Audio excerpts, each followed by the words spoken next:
JMFC ನ್ಯಾಯಾಲಯದಲ್ಲಿ ಲೋಕ್ ಅದಾಲತ್ ಆರಂಭ. ದಾಂಡೇಲಿ ನಗರದ ಜೆಎಂಎಫ್ಸಿ ನ್ಯಾಯಾಲಯದಲ್ಲಿ ರಾಷ್ಟ್ರೀಯ ಲೋಕ್ ಅದಾಲತ್ ಇಂದು ಶನಿವಾರ ಮುಂಜಾನೆ 10:30 ಆರಂಭಗೊಂಡಿತು.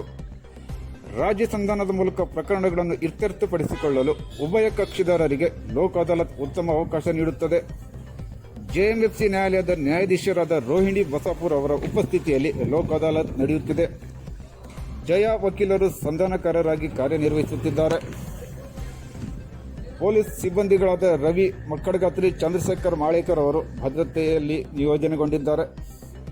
ಈಗ ವಕೀಲರಾದ ರಾಘವೇಂದ್ರ ಗಡಪ್ಪನವರು ಈ ಕುರಿತು ಪ್ರಕರಣಗಳ ಕುರಿತು ಮಾತಾಡ್ತಾ ಇದ್ದಾರೆ. ನೋಡೋಣ ಬನ್ನಿ.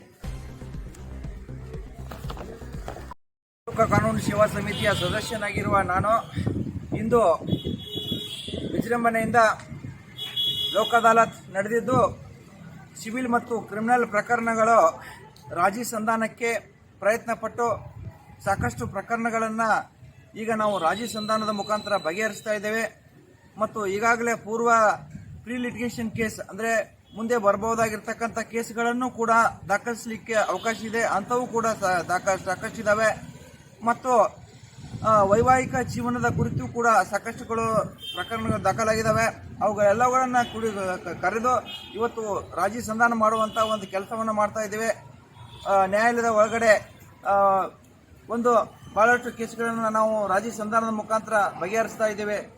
ನಮಗೆ ಬಹಳಷ್ಟು ರಾಜಿ ಸಂಧಾನ ಮುಖಾಂತರ ಬಗೆಹರಿಯುವ ಸಾಧ್ಯತೆ ಇದೆ. ಅದು ನಮಗೆ ಖುಷಿ ತಂದಿದೆ ಇವತ್ತು.